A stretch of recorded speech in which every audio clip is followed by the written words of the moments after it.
Bulova are on a roll. They are definitely trying to compete with Seiko, and they are beating Seiko in a lot of different ways. I'm really excited about what they're doing. Today we have a GMT, a new GMT from Bulova that was just recently announced.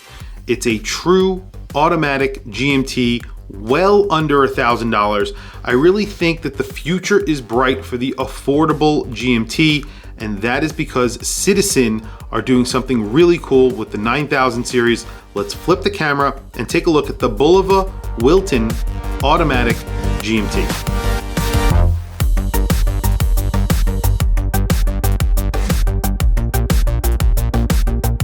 And here are the watches. So there are a few different reasons why I'm really excited about these two watches. And really it's because of the movement. That's the main reason why I am excited. The movement inside here is a 9000 series Miyota movement. It's a 9075. It's a true traveler's GMT. That means the hour hand, the local hour hand, is what moves when you change the GMT. This is functionality that usually is exclusive to very expensive watches. Now this watch has it, and these are well below $1,000. In fact, the one in my left hand, the stainless steel version, is $875. The PVD coated gold is $895. But it's not only these watches that I'm excited about. I'm excited about what Citizen, the Citizen group, will do with these movements. Hopefully they find their way into some dive style cases, maybe bi-directional bezels so we could time 3 time zones. Whatever they can do with it, I'm really excited about. And of course, these are on the more expensive side, but still, considering they're true GMTs, very affordable. Now, recently Seiko came out with a GMT that is a non-traveler's GMT. It's an office GMT, so that means it's the GMT hand that moves when you set the GMT. Functionality is very good on those watches. However, this is slightly more desirable, and it's the first time that this functionality has come at this price point. Now, these are automatic, so there are definitely other versions of movements out there, quartz versions, and I believe kinetic versions that have true GMT functionality, but these are automatic movements, so there you go. Now, these watches are dress watches, so they decided to go with dress watches initially. You do get a sapphire crystal on these, so a little bit different from the Seiko where you're getting a hard Lex, and then of course you're getting a textured dial. So the textured dial on these, I'm going to put the gold aside for a second. You get a blue textured dial, and the other one has a pearl sort of textured dial. I'll do close-ups of both of them so you can see it. The texture is a map. You get applied indices. Those are Roman numerals. The 12 o'clock is the tuning fork, the Bulova Accutron tuning fork, which is really cool. There is only Loom on the hands, and I believe it is not on the second hand, just on the GMT hand, and then of course the hour hand and minute hand. That's it. All stainless steel case. I think these are around 43 millimeters. We'll do a measurement in just a second, but the textured dial looks really good, and it is a map, as I mentioned, because it's a traveler's watch, kind of makes sense. And then you have a bi-colored chapter ring. Obviously everything lines up. These don't suffer from the same problems that Seiko do, and I bring up Seiko a lot here because obviously they're competing against each other. They just came out, both brands just came out with GMT movements that are somewhat affordable, and obviously there is going to be some comparisons between the two, and it makes a lot of sense. Now, the bicolor chapter ring on here is in gray and blue. The one here is in a gray and white, and as I mentioned, this is sort of a pearled color.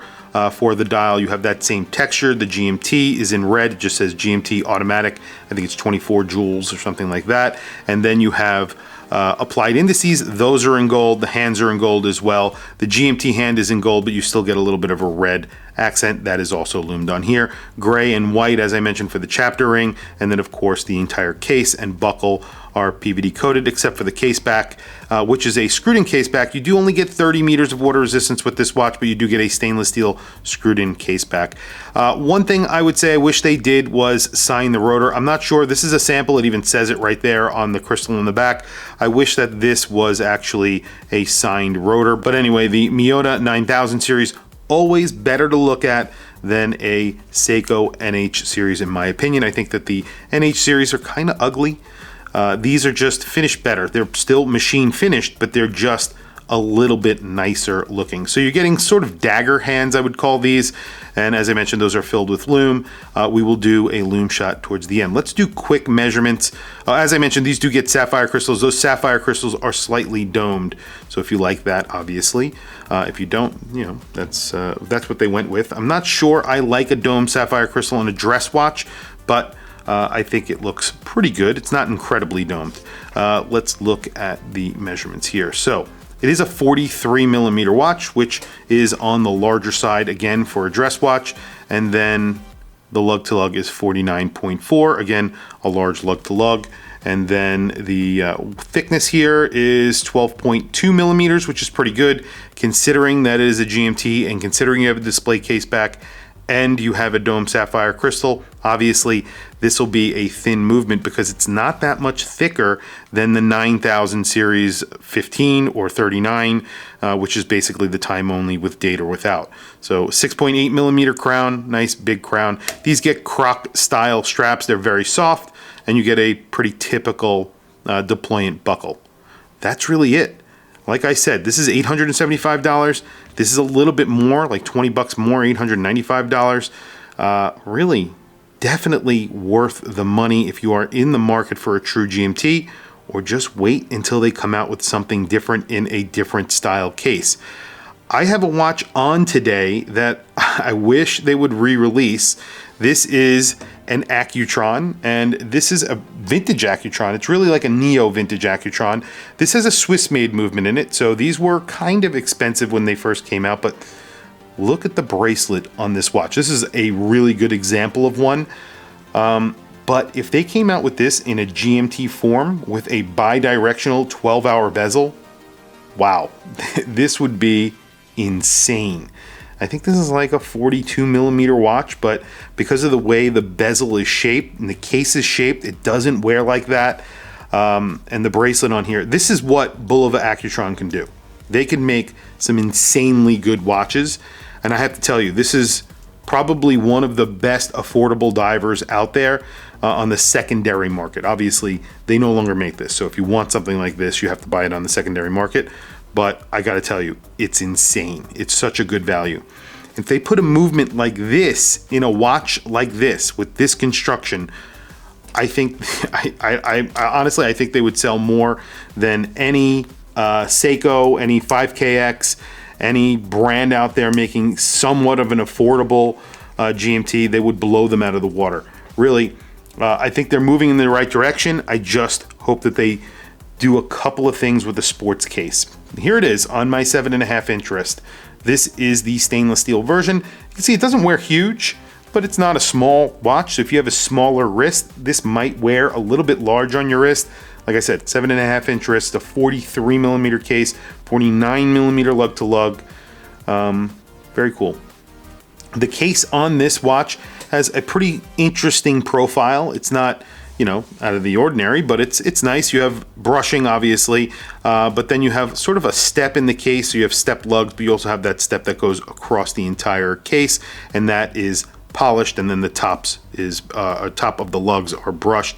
The bezel also brushed and polished, and then of course the case back itself is brushed and polished, and the back of the lugs is polished. So a lot of different finishes. I think it's a really nice watch. I really like the dial.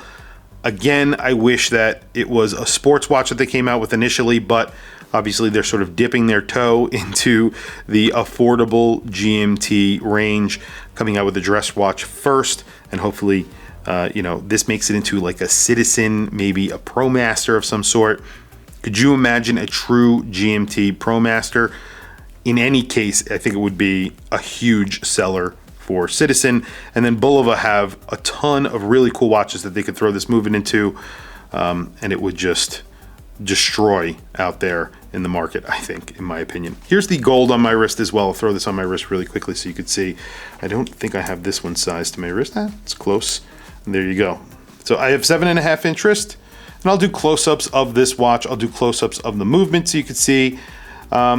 Again, my complaints a little bit on the large side, and I wish that the rotor was signed. Those are my two complaints. I do want to mention Le Joux Perret also have sort of done their own thing with the 9000 series. So they use the plans for the 9000 series for the G100, G150, I think it is.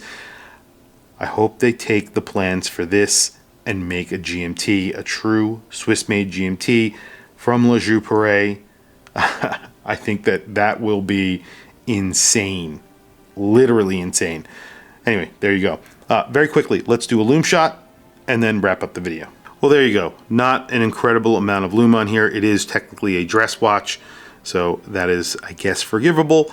I would love to see loomed indices on here, maybe a loom secondhand, but that's really it. Not liberally applied either. Hopefully in the future they do something a little bit sporty so that we can get more loom, we can get a rotating bezel, some water resistance as well. This is only 30 meters. I'd like to see at least 100 meters. That would be great. Screwed in crown, something like that. But hopefully in the future we get some really cool watches from them. I believe we will, but we will see. Only time will tell. Tell me what you guys think down in the comments below. Obviously very excited about this 9075. I really hope it makes its way into other watches in Citizen, in Bulova, maybe even Accutron, and of course I would love to see La Joux-Perret use this movement or the basis for this movement and make it in Switzerland and use that in some other watches as well, maybe sell it outside of their group. I believe they will sell this outside their group, so we're going to see really truly affordable GMTs out there in the very near future. Very excited about that. So let's see. The future seems pretty bright for the GMT. Tell me what you guys think down in the comments below. I want to hear from you guys. Please also don't forget to like, subscribe, hit that bell icon. It is super helpful for the channel and I very much appreciate it. Please follow me on Instagram. My Instagram is watchchrisblog, all one word. I have some links in the description. Those links are to Amazon. If you click those links and buy anything, it helps support the channel. It doesn't cost you anything extra. However, I very much appreciate it. Anyway, thank you for logging on. I'll catch you guys in the next video.